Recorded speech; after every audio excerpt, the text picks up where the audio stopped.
नमस्कार, मैं doctor Shipra Banerjee, assistant professor government BB girls PG autonomous college Raipur. आज का मेरे इस लेक्चर का विषय है एनिमल फाइबर वूल या प्राणिज तंतु ऊन। यह जो विषय है ये बीएससी पार्ट 1 होम साइंस की छात्राओं और बीए पार्ट 2 होम साइंस की छात्राओं के लिए उपयोगी है। साथ ही साथ यह विषय या यह जो टॉपिक है मेरा एनिमल फाइबर वूल का टॉपिक, ये फैशन डिजाइनिंग की छात्राओं के लिए भी उपयोगी है। आज के इस लेक्चर में हम ये जानेंगे कि एनिमल फाइबर वूल क्या है, किससे बनता है, इसके सोर्सेस क्या हैं, ये कहाँ से प्राप्त होता है, ठीक है, और कितनी तरह से इसे हम प्राप्त करते हैं, किन किन सोर्स से इन्हें हम प्राप्त करते हैं, और ये फाइबर जब प्राप्त होता है उसके बाद किस तरह से हम उससे धागा बनाते हैं, किस तरह से उसका फैब्रिक बनता है या गैस की मैन्युफैक्चरिंग की क्या प्रोसेस होती है, साथ ही साथ इस फाइबर की क्या गुण होते हैं, क्या इसकी भौतिक और रासायनिक विशेषताएं होती हैं। इसके पहले भी क्लासिफिकेशन ऑफ फाइबर जो टॉपिक है उसके अंतर्गत ही ये फाइबर आते हैं। इसके पहले के वीडियो लेक्चर्स में आपने रेयॉन, नायलॉन, सिल्क, कॉटन आदि फाइबर्स के बारे में जाना होगा। आज हम जानेंगे या समझेंगे कि ऊन जो है वो किस तरह का फाइबर होता है। तो सबसे पहले हम ऊन को इस्तेमाल करते हैं। तो इस्तेमाल करने के लिए आप सभी जानते हैं ऊन जो होता है वो हमें जानवरों से प्राप्त होने वाला रेशा है, इसलिए हम इसे प्राणिज तंतु या एनिमल फाइबर कहते हैं। और उसमें भी ये हमें मुख्य रूप से भेड़ों से प्राप्त होता है। भेड़ों के अलावा भी और जानवर होते हैं जिनसे हम ऊन का रेशा या जो बाल होते हैं उनके शरीर के, उनसे रेशा प्राप्त करते हैं और फिर उससे आगे हम उससे फैब्रिक बनाते हैं। जैसा दिखाया गया, ऊनी वस्त्र जो है वो हम ठंड के दिनों में अधिक उपयोग में लाते हैं। यदि हम ऊन का इतिहास देखते हैं तो हिस्ट्री, स्ट्रक्चर और इसकी जो कैरेक्टरिस्टिक्स है, विशेषताएं, उसके बारे में हम आज जानेंगे। तो इतिहास यदि हम ऊन का देखें तो ऊन जो है वो रेशम की तरह ऊन भी जानवरों से प्राप्त होने वाला तंतु है, एनिमल फाइबर है। रेशम हमें रेशम के कीड़ों से प्राप्त होता है जिसे हम कोकून कहते हैं, और उसी तरह से ऊन जो होता है वो हमें जानवरों के शरीर में जो बाल होते हैं उन बालों से प्राप्त होता है। मैदानी इलाकों में पाए जाने वाले जानवरों के शरीर पर हल्के और छोटे बाल होते हैं, जबकि जो पहाड़ी इलाके हैं जहां बहुत अधिक ठंड पड़ती है वहां जो जानवर पाए जाते हैं उनके शरीर पर भारी, लंबे और घने बाल होते हैं। और एक तरह यदि देखा जाए तो ये ईश्वर की देन ही है कि ये बाल जो होते हैं उन्हें ठंड से बचाते हैं, और ये उनके बालों से ऊन जो तैयार होती है वो हम इंसानों को या हम मानवों को ठंड से बचाते हैं। प्राचीन काल में मानव जो है वो शिकारी तथा जंगली अवस्था में रहता था और पशुओं को मारकर या उनका शिकार करके अपना भोजन प्राप्त करता था। साथ ही साथ बाल सहित उसकी जो खाल होती थी उसका प्रयोग जो वस्त्र के रूप में अपने शरीर को ढांकने के लिए या ठंड से बचाने के लिए करता था। वर्तमान समय में भी पशुओं की खाल का प्रयोग जो होता है फर के रूप में या फेल्ट के रूप में हम फैब्रिक बनाने में या दूसरी चीजों को बनाने में करते हैं। ऊन के रेशों के प्रयोग में आने के संबंध में पूरी तरह से या पूर्णतः हमारे पास कोई भी ऐसा प्रमाण नहीं है कि इसका प्रयोग किस काल से शुरू हुआ ये हम जान सके या बता सके। केवल इस संबंध में हम यह या ऐसा अनुमान लगाया जा सकता है या अनुमान लगाया जाता रहा है कि संभवतः शिकार युग में मांस खाने वाले मनुष्यों ने प्राकृतिक आपदाओं जैसे ठंड, गर्मी, बारिश आदि से, साथ ही साथ पशुओं से, विभिन्न प्रकार के जो जंगली पशु होते थे उनसे रक्षा करने के लिए भी पशुओं की खाल का उपयोग उन्होंने अपने शरीर को या तन को ढांकने के लिए किया। इसके अलावा एक ये चीज भी देखने या समझने को मिलती है कि सभ्यता के विकास के साथ जब उन्हें स्त्री और पुरुष का भेद समझ में आने लगा तब शायद वे पशुओं की खाल में पाए जाने वाले बाल का उपयोग कर उसे जमा कर, जैसे आपने फैब्रिक कंस्ट्रक्शन के मेथड में देखा था फेल्टिंग मेथड जो होती है जिसमें हम ऊनी रेशों को जमा कर वस्त्र तैयार करते हैं। तो ये आज की नहीं, ये प्राचीन समय की, प्राचीन मानव की देन है ये विधि जो है फैब्रिक कंस्ट्रक्शन की। तो उस समय पशुओं की खाल में जो पाए जाने वाले बाल थे, उनका प्रयोग वो उसे जमा कर वस्त्र के रूप में करने लगे। जानवरों को मारकर बाल सहित उसकी खाल तो प्राप्त हो जाती थी, ठीक है ना। जानवरों को मारकर उन्हें भोजन भी मिल जाता था, साथ ही साथ उसकी खाल का भी वो उपयोग जो है करने लगे थे अपने शरीर को या तन को ढकने के लिए। इससे क्या हुआ, धीरे धीरे जानवरों के वध के कारण उनकी संख्या कम होने लगी और उनकी जातियां और प्रजातियां जो है वो समाप्त होने लगी। तब ऐसे उपायों की खोज की गई जिससे जानवरों को भी ना मारना पड़े और उनके बाल भी प्राप्त हो जाए, ठीक है ना। क्योंकि उस समय तक मनुष्य जो था जानवरों को मारने के साथ साथ कुछ वनस्पतिक चीजें, फल फूल आदि थी, उनको भी वो खाता था। तो उन्होंने तब ये सोचा कि क्यों ना हम पशु को मारना बंद करें और ऐसी कोई विधि खोजें जिससे हम उसके बाल से वस्त्र जो है वो बना सके, बाल का उपयोग हम कर सके। इन खोजों के फलस्वरूप जानवर के बाल प्राप्त कर उन्हें गीला करके उसे जमा कर और उसे बटकर या उसमें ट्विस्ट देकर उनसे वस्त्र जो है वो बनाए जाने लगे।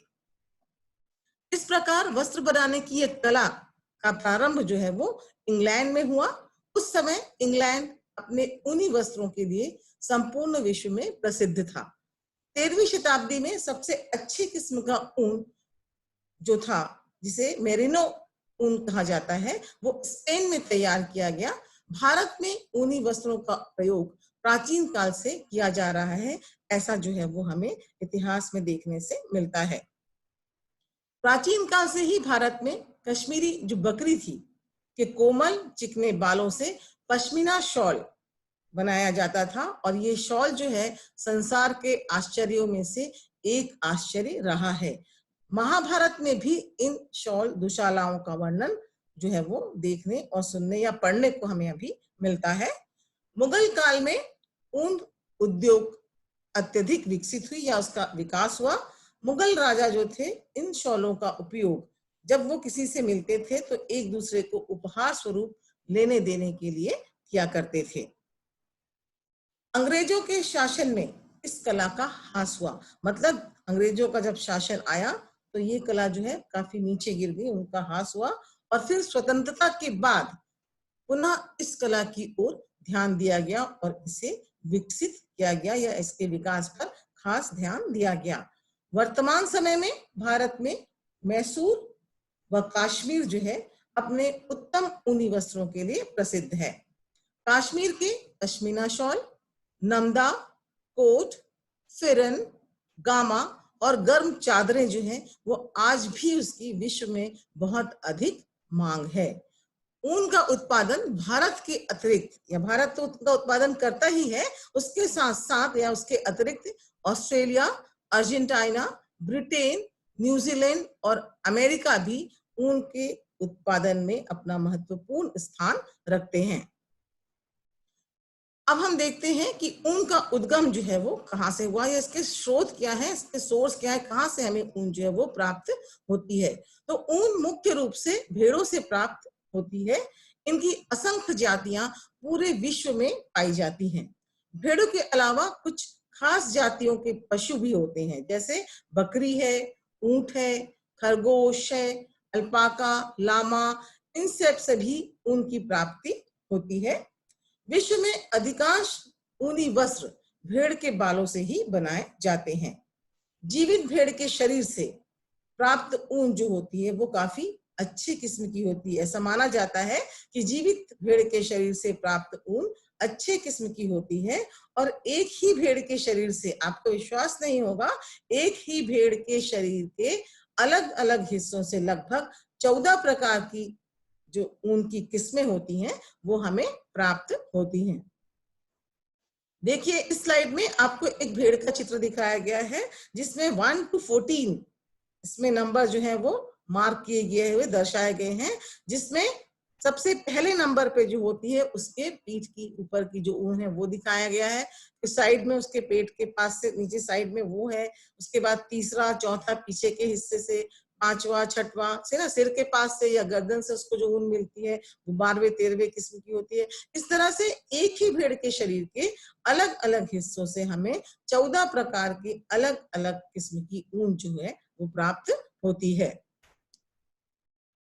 ऊन के रेशे प्राप्ति के साधन।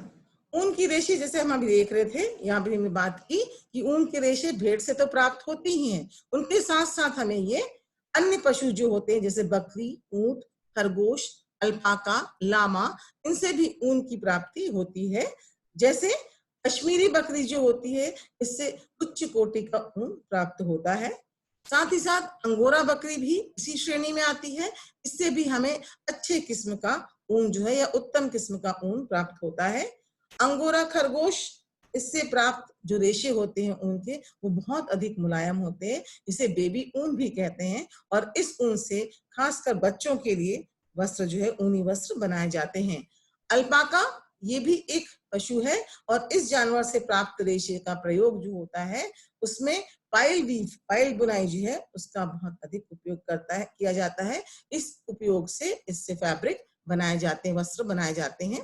फिर है ऊंट, इसकी गर्दन व पेट, इन दोनों हिस्सों से बहुत अच्छे किस्म की ऊन जो कि कोमल और चमकीली होती है वो प्राप्त होती है, जबकि शरीर के अन्य हिस्से से, अन्य भाग से जो ऊन प्राप्त होती है वो निम्न श्रेणी की या निम्न कोटि की होती है।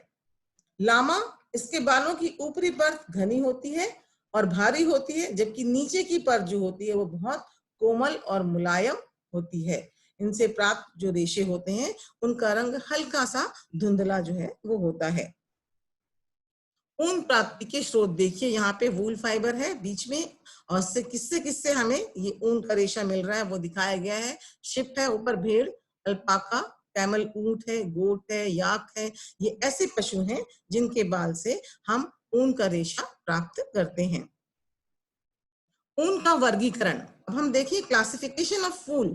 तो ऊन के तंतु की किस्म का निर्धारण जो है भेड़ों का पालन पोषण, उन्हें दिया जाने वाला भोजन, उस स्थान की जलवायु, उनकी देखभाल, स्वास्थ्य, जाति आदि पर निर्भर करता है। ठीक है ना, इस पर निर्भर करता है कि ऊन जो है उसे किस तरह से रखा गया है, उन्हें किस तरह से पालन पोषण किया जा रहा है, उनका भोजन कैसे दिया जा रहा है, जहां रखा है वहां साफ सफाई है या नहीं, वहां की जलवायु कैसी है, उनका स्वास्थ्य कैसा है। ये सारी बातें जो होती हैं वो ऊन के किस्म के निर्धारण को निर्धारित करती है। ठीक है ना, इन सारी बातों का ये हम ऐसा कह सकते हैं कि इन सारी बातों का प्रभाव जो है वो ऊन के किस्म पर पड़ता है। यदि भेड़ को अच्छे से रखा गया है, उसका स्वास्थ्य अच्छा है, पालन पोषण अच्छे से है, अच्छा खाना दिया जा रहा है, साफ सफाई से रखे गया है, तो उससे प्राप्त ऊन जो है वो अच्छी किस्म का होगा। तो ऊन का वर्गीकरण जो है वो दो आधारों पर किया जाता है, एक तो भेड़ के अनुसार, दूसरा होता है कटाई के अनुसार। मतलब भेड़ के अनुसार कैसे है ऊन जो हमें प्राप्त होता है, और दूसरा भेड़ के शरीर के किस हिस्से से कटाई किया गया है उससे। तो दो बातें हैं जो मुख्य रूप से ऊन के वर्गीकरण में महत्व रखती हैं। एक तो है भेड़, भेड़ के अनुसार उसका वर्गीकरण किया जाता है, और दूसरा कटाई के अनुसार ऊन का वर्गीकरण किया जाता है। भेड़ों के अनुसार ऊन का वर्गीकरण, भेड़ों की करीब 40 नस्लें जो होती हैं विश्व में पाई जाती हैं, और इन भेड़ों की करीब 200 संकर नस्लें जो है वो पाई जाती, क्रॉस ब्रीड जिसे हम कहते हैं, वो पाई जाती हैं।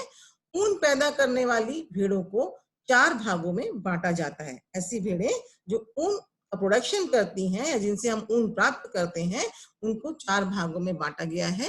पहला है मेरिनो ऊन। मेरिनो जाति की भेड़ों से सबसे अच्छे किस्म की, सबसे उत्तम किस्म की ऊन प्राप्त होती है। ये भेड़ स्पेन में पाई जाती थी। इनसे प्राप्त रेशे की लंबाई 1 से 4.5 इंच तक होती है। रेशा काफी मजबूत, महीन और लचीला होता है, और इनमें सबसे अधिक शल्क या स्केल्स जो होते हैं वो पाए जाते हैं। ये लगभग 1 इंच में 3000 तक होते हैं। दूसरे किस्म की ऊन, ये भेड़ें आजकल पूरे विश्व में पाई जाती हैं।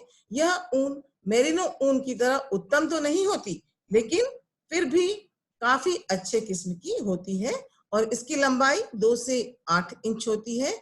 इसमें भी शल्क या स्केल्स काफी अधिक पाए जाते हैं। रेशा मजबूत, महीन और लचीला होता है। ये देखिए यहाँ ऊन की कटाई दिखाई गई है। भेड़ के शरीर से ऊन जो है उसको अलग किया जा रहा है, काटा जा रहा है। अब ऊन भेड़ के अनुसार ऊन की जो पहली कटाई थी मेरिनो ऊन, फिर पहले किस्म की ऊन, अब ये है तीसरे किस्म की ऊन। पहले हमने देखा था ऊन जो है भेड़ों के अनुसार ऊन का वर्गीकरण, उसमें मेरिनो ऊन पहले था, दूसरे पर था दूसरी किस्म की ऊन, और अब है तीसरे किस्म की ऊन। इनसे प्राप्त ऊन की लंबाई 4 से 18 इंच तक होती है। इसके तंतु थोड़े खुरदुरे होते हैं और इसमें मेरिनो और दूसरी ऊन की जो किस्म होती है उसकी तुलना में कम शल्क या स्केल्स पाए जाते हैं। इसके तंतु चिकने और चमकदार होते हैं, किंतु इनमें लचीलापन कम होता है। क्यों कम होता है? क्योंकि इसमें स्केल्स की संख्या, शल्क जो होती है उसकी संख्या कम होती है। चौथा है चौथे किस्म की ऊन। इस प्रकार की ऊन संकर भेड़ों की नस्लों से प्राप्त होती है। तंतु की लंबाई 1 से 16 इंच तक होती है। ये चिकने और चमकदार होते हैं। यह ऊन सबसे निम्न श्रेणी की होती है, निम्न किस्म की होती है। लचीलापन, मजबूती कम होता है क्योंकि शल्क की संख्या या स्केल्स की संख्या कम होती है।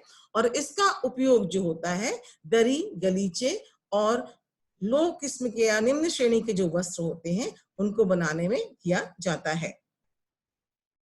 अब इस स्लाइड में हम देखते हैं कटाई के अनुसार ऊन का वर्गीकरण। अभी हम देख रहे थे भेड़ के अनुसार ऊन का वर्गीकरण, अब है कटाई के अनुसार ऊन का वर्गीकरण। भेड़ों के शरीर से, जैसा कि हमने उस स्लाइड में, पिछली स्लाइड में देखा था, एक भेड़ के शरीर से लगभग 14 किस्म की अलग अलग ऊन हमें मिलती है। तो भेड़ों के शरीर से अलग अलग देशों में अलग अलग समय में ऊन काटी जाती है। गर्म जलवायु वाले स्थान पर साल में 2 बार ऊन उतारी जाती है।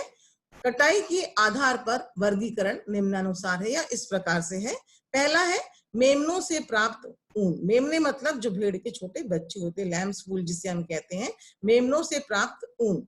ये 6 से 8 महीने तक के मेमने से प्राप्त ऊन को हम मेमनों की ऊन या प्रथम किस्म की ऊन या फिर फ्लीस वूल कहते हैं। ठीक है, जो भेड़ के छोटे बच्चे होते हैं उन्हें हम लैम्स कहते हैं, लैम्स वूल के नाम से हम इसे जानते हैं। और इनकी उम्र होती है 6 से 8 महीने की, और ये काफी अच्छी किस्म की, प्रथम किस्म की ऊन इसको मानी जाती है, और इसे हम फ्लीस वूल भी कहते हैं। यह बहुत उत्तम किस्म की होती है और इनसे बने वस्त्र कोमल होते हैं, और यह ऊन की एक अपरिपक्व अवस्था होती है। मतलब इस समय जब, क्योंकि वो बच्चा रहता है, मेमना जो है वो 6 से 8 महीने उसकी उम्र होती है, वो पूरी तरह से मेच्योर्ड नहीं होता, परिपक्व नहीं होता, इसलिए उससे प्राप्त जो ऊन होती है वो भी इमेच्योर होती है, अपरिपक्व होती है, और यही कारण है कि इसमें मजबूती जो है कम पाई जाती है। दूसरा है होगेट वूल। यह ऊन 12 से 14 माह वाली ऐसी भेड़ों के शरीर से उतारी जाती है जिनके शरीर से पहले कभी ऊन ना उतारी गई हो। मतलब जब हम भेड़ के शरीर से पहली बार ऊन निकालते हैं, काटते हैं, और उसकी उम्र कितनी होती है, 12 से 14 माह की होती है, तब ऐसा ऊन जो है वो होगेट ऊन कहलाता है। ये रेशे काफी महीन, कोमल होते हैं, इनमें रेजिलेंसी होती है, प्रतिस्कंदता होती है। यह ऊन उत्तम किस्म की होती है और इसका प्रयोग वस्त्रों के जो ताने के धागे होते हैं उनको बनाने में किया जाता है। ताने के धागे बनाने में इसलिए करते हैं क्योंकि ताने के धागे पर जब हम बुनाई करते हैं तो इस पर बहुत अधिक तनाव या खिंचाव पड़ता है, ताकि वो उससे फिर, अगर ये मजबूत होंगे तभी उसको सह पाएंगे। इसलिए ताने के धागे जो होते हैं वो होगेट वूल की सहायता से बनाए जाते हैं। तीसरा है वेदर वूल। जिन भेड़ों से पहली कटाई से ऊन प्राप्त कर ली गई है और दोबारा जो ऊन प्राप्त करते हैं उसे हम वेदर वूल कहते हैं। जैसे होगेट वूल है, इसमें हम पहली बार ही कटाई करते हैं, जबकि वेदर वूल जो है एक बार कटाई कर लिए हैं, फिर दूसरी बार जब हम ऊन काटते हैं तो इस तरह की ऊन जो होती है वो वेदर ऊन कहलाती है। यह भेड़ प्रायः 14 महीने से अधिक आयु की होती है जिनसे कि वेदर वूल प्राप्त किया जाता है। और इस प्रकार का प्राप्त ऊन जो होता है इसमें धूल, मिट्टी, गंदगी होती है। चौथा है खिंची हुई ऊन या पुल्ड वूल जिसे हम कहते हैं, जिसे हम खींचकर निकालते हैं भेड़ के शरीर से। खिंची गई ऊन जिन भेड़ों की मांस प्राप्ति के लिए मांस प्राप्त करने के लिए जिन भेड़ों को हम मार देते हैं उनके शरीर से प्राप्त ऊन जो होता है उसका खींच कर निकाला जाता है, तो इसलिए इसे खींचा हुआ ऊन कहते हैं। और ये ऊन चूंकि रासायनिक पदार्थ उसके शरीर पर लगाकर फिर खींचकर इसे निकालते हैं, इसलिए इसके तंतु जो है खराब हो जाते हैं और थोड़े से निम्न श्रेणी की या घटिया किस्म की ऊन जो होती है वो है कौन सी, खींची गई ऊन या पुल्ड वूल। नेक्स्ट है पांचवा मृत वूल या डेड वूल जिसे हम कहते हैं। यह ऊन अपने आप मरने वाली या दुर्घटनावश किसी बीमारी के कारण या किसी दुर्घटना में कोई भेड़ मर जाती है तो उसके शरीर से, मरी हुई भेड़ के शरीर से जो ऊन प्राप्त किया जाता है उसे मृत ऊन कहते हैं और ये घटिया किस्म के होते हैं और निम्न कोटि के वस्त्र बनाने में इनका उपयोग होता है। नेक्स्ट है 6 कोटि ऊन। ये विपरीत जलवायु या देखरेख के अभाव में, ऐसी भेड़ें जिनको विपरीत जलवायु मिलता है रहने के लिए और साथ ही साथ जिनकी अच्छी देखभाल नहीं हो पाती, तो ऐसी कंडीशन में जो भेड़ होती है उनसे जो प्राप्त ऊन होता है वो कोटि ऊन कहलाता है। ये कठोर होती है और आपस में जुड़ी हुई या जमी हुई होती हैं। नेक्स्ट है टेगलॉक्स वूल। टेगलॉक्स ऊन जो है वो ऊन के बदरंग, कटे फटे टुकड़े या बचे हुए खराब ऊन जो है उनको हम टेगलॉक्स वूल कहते हैं। ये बिल्कुल ही घटिया किस्म की ऊन होती है, मतलब सबसे लो क्वालिटी की वूल जो होती है वो होती है टेगलॉक्स वूल। अब हम देखते हैं ऊन का निर्माण, मैन्युफैक्चरिंग ऑफ वूल। भारत में हाथ की प्रक्रिया द्वारा ऊन का निर्माण कैसे किया जाता है। ठीक है, भारत में अधिकांश ऊनी रेशों का निर्माण हाथ द्वारा किया जाता है। करीब 75% ऊनी हस्तकरघा उद्योग उत्तर प्रदेश, पंजाब, कश्मीर और राजस्थान में केंद्रित है। भारत में हाथ द्वारा ऊन बनाने की प्रक्रिया जो है वो कुछ इस तरह से होती है। जैसे पहला है श्रेणीकरण और छांटना। ऊन की कटाई जब कर ली जाती है, भेड़ के शरीर से ऊन काट लिया जाता है, उसके बाद उसे श्रेणीबद्ध करके अलग अलग भागों में रखा जाता है और उसे उसकी किस्म के अनुसार हम अलग अलग श्रेणी में या वर्गों में बांटते हैं, उसे छांटकर अलग करते हैं। दूसरा है मिश्रण और धुलाई। इसके बाद एक जैसे ऊन जो होते हैं उनको अच्छे से मिलाया जाता है और फिर उसकी धुनाई की जाती है। नेक्स्ट है खींचना। खींचने की प्रक्रिया जो होती है उसको तकली और चरखे की सहायता से खींचा जाता है। ये आपने फैब्रिक कंस्ट्रक्शन की जो मेथड होगी या जो स्पिनिंग, यान स्पिनिंग की जो मेथड है जिसमें कि हम तंतु से यान सूत्र बनाते हैं, उसमें तकली और चरखे का उपयोग हमने देखा था। तो खींचने की जो प्रक्रिया होती है तकली और चरखे की सहायता से की जाती है और इसमें हल्का सा बटाई देकर हम ऊन के धागे को पोनियों के रूप में तैयार करते हैं। मतलब तंतु से रेशा या धागा बनाने की प्रक्रिया जो होती है वो खींचने की प्रक्रिया के दौरान होती है और तैयार जो सूत्र होता है उसको हम पोनियों में लपेटते हैं। नेक्स्ट है कताई और बुनाई। ताने के धागे को तैयार करने के लिए एक तख्ते का उपयोग किया जाता है। इसमें सीधे खड़े छड़ों की श्रृंखला होती है और यह यू आकार में व्यवस्थित होते हैं। इन्हें हम इच्छित अपनी इच्छा अनुसार चौड़ाई में व्यवस्थित कर सकते हैं और इसे फिर खींचा जाता है या पिट लूम पर बुना जाता है और ये करखे जो होते हैं काफी सस्ते होते हैं। ये देखिए manufacture of wool by machine. Machine की सहायता से किस तरह से ऊन बनाने की प्रक्रिया होती है। तो इसमें सबसे पहले दिखाया गया प्रिपरेशन ऑफ द फाइबर।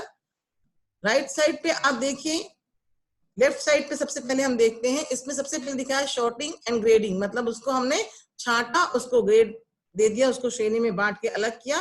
फिर नेक्स्ट इस तरह आते हैं स्कोरिंग करना, मतलब उसकी साफ सफाई करना, उसको साफ करना। उसके बाद इसको फिर हम सुखाया जाता है, इसको ड्राइंग की प्रोसेस दिखाई गई है। ड्राइंग सुखाने के बाद फिर हम इसमें ऑयलिंग करते हैं, ऑयल देना, तेल देके उसको लग करते हैं, नर्व करते हैं। उसके बाद आती है कार्डिंग की प्रोसेस या धुनाई करने की प्रक्रिया। अब धुनाई करने की प्रक्रिया जो होती है वो सभी ऊन में नहीं करते। जिनमें हमें धुनाई करने की प्रक्रिया जो होती है वो पूरे सभी फाइबर्स में की जाती है, लेकिन उसकी बाद की जो प्रोसेस होती है, कोम्बिंग प्रोसेस होती है, गिनिंग एंड कोम्बिंग की प्रोसेस, वो ऐसे तंतुओं पर की जाती है जिनसे आगे हमें वॉस्टेड फैब्रिक तैयार करना है। ठीक है, वूलन फैब्रिक यदि आपको तैयार करना है तो उसके लिए कोम्बिंग की प्रोसेस की जरूरत नहीं होती। तो कार्डिंग की प्रक्रिया जो है उसके बाद सीधे स्पिनिंग करके हम वूलन यार्न्स तैयार कर सकते हैं जिससे वूलन फैब्रिक्स बनते हैं। और दूसरी तरफ राइट में दिखाया गया है कार्डिंग की प्रोसेस के बाद हम उस पर गिनिंग की प्रक्रिया करते हैं, उस पर कोम्बिंग की प्रक्रिया करते हैं, कंघी करते हैं, फिर उसको ड्राइंग आउट उसको खींचते हैं, खींचकर फिर उसकी स्पिनिंग करते हैं, रोविंग करते हैं, उसमें रील में लपेटते हैं और फिर उसके बाद उससे हम वस्टेड यार्न तैयार करते हैं जिससे कि वस्टेड फैब्रिक्स जो है वो तैयार किए जाते हैं। तो इस तरह से मशीन के द्वारा जो है ऊन की निर्माण की प्रक्रिया संपन्न की जाती है। ऊनी और वस्टेड वस्त्र जो होते हैं उनमें अंतर होता है। अंतर इसलिए होता है क्योंकि आपने वहां पे देखा कार्डिंग के बाद कोम्बिंग की प्रोसेस हमने वूलन फैब्रिक्स के यार्न के लिए नहीं की, जबकि वस्टेड के लिए हमने की, है ना। तो इसमें क्या अंतर होता है इसे हम देखते हैं। ऊनी वस्त्र इसके छोटे और घुंघराले तंतु जो होते हैं छोटे और घुंघराले होते हैं, जबकि वस्टेड में लंबे और सीधे तंतु प्राप्त होते हैं। ऊनी वस्त्र के तंतु जो है वो कमजोर होते हैं, वस्टेड फैब्रिक के वस्त्र तंतु जो है अधिक मजबूत होते हैं। ऊनी वस्त्र इसकी बुनाई में नमूना अस्पष्ट होता है, जबकि वस्टेड फैब्रिक्स की बुनाई में नमूना साफ साफ और स्पष्ट दिखाई देता है। ऊनी वस्त्र धागा गणना या यार्न काउंट इसका कम होता है, जबकि वस्टेड फैब्रिक का यार्न काउंट जो होता है वो वूलन फैब्रिक से अधिक होता है। वूलन फैब्रिक पर हम नरम मुलायम परिसज्जा की जाती है इस पर, जबकि वस्टेड फैब्रिक पर कुछ कठोर परिसज्जाएं जो हो वो भी की जा सकती हैं। ऊनी वस्त्र इन्हें आसानी से मिश्रित किया जा सकता है, जबकि वस्टेड वस्त्र जो होते हैं इन्हें मिश्रित करना या मिलाना कठिन होता है। ऊनी वस्त्र दिखने में मुलायम, रोएदार और मोटे दिखते हैं, जबकि वस्टेड फैब्रिक्स जो होते हैं चपटे और खुरदुरे और कठोर दिखाई देते हैं। वस्टेड वस्त्र से अधिक गर्म होते हैं। वुलन फैब्रिक्स जो होते हैं वस्टेड वस्त्र से अधिक गर्म होते हैं, जबकि वस्टेड जो होते हैं वो कम गर्म होते हैं। वुलन फैब्रिक्स पे धूल के कण जल्दी चिपक जाते हैं क्योंकि इसकी सतह जो होती है खुरदुरी होती है, जबकि वस्टेड फैब्रिक्स पर ऐसा नहीं होता। वुलन फैब्रिक्स जो है वो कम महंगे होते हैं, वस्टेड फैब्रिक्स अधिक महंगे होते हैं। और खेलों के वस्त्र, जैकेट, स्वेटर, स्कर्ट और कंबल जो है वो वुलन यार्न से बनाए जाते हैं, ऊनी तंतुओं से बनाए जाते हैं। और वस्टेड जो यार्न होते हैं उनसे शूटिंग, शर्टिंग जो होते हैं जेंट्स के लिए कपड़े होते हैं सूट और शर्ट पैंट के, उनके लिए ये उपयोगी होते हैं। अब हम देखते हैं ऊन के भौतिक और रासायनिक गुण। ठीक है, तो जैसे इसका यदि हम कंपोजिशन देखते हैं, इसका संगठन देखते हैं, तो ऊन जो है वो मुख्यतः प्रोटीन का बना होता है। इसमें केराटिन नामक प्रोटीन पाया जाता है, साथ ही ऑक्सीजन, कार्बन, नाइट्रोजन, हाइड्रोजन और सल्फर पाया जाता है। केवल ऊन ही एक ऐसा रेशा होता है जिसमें सल्फर प्रेजेंट होता है या पाया जाता है। कच्ची ऊन में 30 से 70% तक अशुद्धियां या इम्प्योरिटीज जो होती है वो पाई जाती हैं। धूल युक्त पदार्थ जो होते हैं 26% होते हैं। स्वेद या पसीना जो होता है वो 28% होते हैं। वसा 12%, खनिज पदार्थ 1% और केराटिन या जो प्रोटीन है वो 33% होता है। तो ये है वूल का कंपोजिशन, ऊन जो है उसका संगठन। माइक्रोस्कोपिक यदि हम इसका स्ट्रक्चर देखते हैं तो लंबाई में देखें तो ये छड़ के समान पारदर्शी अनियमित आकार व ऊपरी सतह पर इसके स्केल्स या शल्क पाए जाते हैं। और यदि हम इसका क्रॉस सेक्शन देखते हैं, अनुप्रस्थ काट देखते हैं, तो इसमें 3 सतह दिखाई देती है, क्यूटिकल, कॉर्टिकल और मेड्यूला। लंबाई, ऊन की रेशे की लंबाई सामान्यतः कम होती है 1 से 3 इंच, और वस्टेड जो वस्त्र होते हैं उनके रेशे की लंबाई 3 से 4 इंच तक होती है। ये देखिए माइक्रोस्कोपिक स्ट्रक्चर दिखाया गया है एक साइड लेफ्ट साइड पे, जिसमें इसमें 3 लेयर दिखाई गई है, एपिडर्मिस, कॉर्टेक्स और मेड्यूला। और ये जो साइड में ग्रे कलर के जो चित्र दिख रहे हैं आपको वो है एनाटॉमी ऑफ वूल। इसमें जो शल्क होते हैं, जो स्केल्स होते हैं जिसकी हम बात कर रहे थे अभी तक कि शल्क की संख्या, स्केल्स की संख्या अधिक होती है तो इसकी मजबूती अधिक होती है। ये देखिए ये शल्क दिख रहे हैं, ये एक दूसरे के ऊपर ओवरलैप किए हुए होते हैं। और जितनी अधिक स्केल्स की या शल्क की मात्रा होगी, फाइबर उतने ही अच्छी किस्म का होता है। इसमें भी वही चीज दिखाई गई है, वूल फाइबर स्ट्रक्चर। एंड इसमें देखिए सामने क्यूटिकल का पोर्शन दिख रहा है लेफ्ट साइड में, क्यूटिकल के बाद कॉर्टेक्स, कॉर्टेक्स के साथ कॉर्टिकल सेल्स दिख रही हैं इसमें, है ना। फिर मैक्रोफाइब्रिल दिख रहा है, माइक्रोफाइब्रिल दिख रहा है, ये सब प्रोटीन के हिस्से हैं, उसके फाइबर के हिस्से हैं, मैट्रिक्स है, और twisted and molecular chain and helical coil जैसी इसकी जो रचना है वो माइक्रोस्कोप से देखने पर दिखाई देती है। नेक्स्ट इसकी जो प्रॉपर्टी होती है, इसकी विशेषता होती है, वो है मजबूती। उन समस्त प्राकृतिक तंतुओं में सबसे कमजोर तंतु है। गीली अवस्था में इसकी मजबूती जो है ये अपनी मजबूती को खो देता है या कम हो जाती। 25% इसकी मजबूती जो है वो गीली अवस्था में कम होती है। प्रतिस्कंदता सभी तंतुओं में सबसे अच्छी व अधिक होती है। दबाकर छोड़ने से ये अपनी पूर्व अवस्था में आ जाते हैं और अपने इसी गुण के कारण ये शरीर पर फिट बैठते हैं, टिकाऊ होते हैं और इन पर आयरन की आवश्यकता नहीं होती। क्यों? क्योंकि इनकी प्रतिस्कंदता अच्छी होती है। फिर है प्रत्यास्थता। रेशों को खींचकर छोड़ा जाए तो यह अपने पूर्व अवस्था में आ जाते हैं और अपने इसी गुण के कारण ये अपनी मूल लंबाई से बिना टूटे हुए 30% तक खींच सकते हैं। ताप संवाहकता, ये ताप के बुरे संवाहक होते हैं। इसकी सतह पर जो शल्क होते हैं या जो लहरें होती, क्रम्स होती हैं, उनके कारण इनके मध्य स्थान बन जाता है और वायु जो होती, हवा यहाँ पर फंस जाती है, जो अवरोधक का काम करती है और वस्त्र में अधिक गर्मी उत्पन्न करती है। अपने इसी गुण के कारण ये सर्दियों के दिनों के लिए बहुत अधिक उपयोगी माने जाते हैं। फिर है जमना या फेल्टिंग का गुण। यह ऊन का सबसे महत्वपूर्ण गुण होता है। इसके कारण ये ताप, दाब व नमी पड़ने पर जम जाते हैं और यह इनकी सतह पर पाए जाने वाले स्केल्स के या शल्क के कारण होता है। जमाने की क्रिया से ऊन से हैट, टोपियां जो होती हैं, जूते, कंबल और गलीचे जैसे चीजें जो है वो बनाई जाती हैं। फिर है सिकुड़न। ऊनी वस्त्र जो है वस्त्रों से अधिक सिकुड़ते हैं। ठीक है, वूलन जो फैब्रिक होते हैं वो वस्टेड फैब्रिक्स की अपेक्षा सिकुड़ते ज्यादा हैं। सूखे ताप का प्रभाव, 212 डिग्री फ़ारेनहाइट पर ये कड़े हो जाते हैं।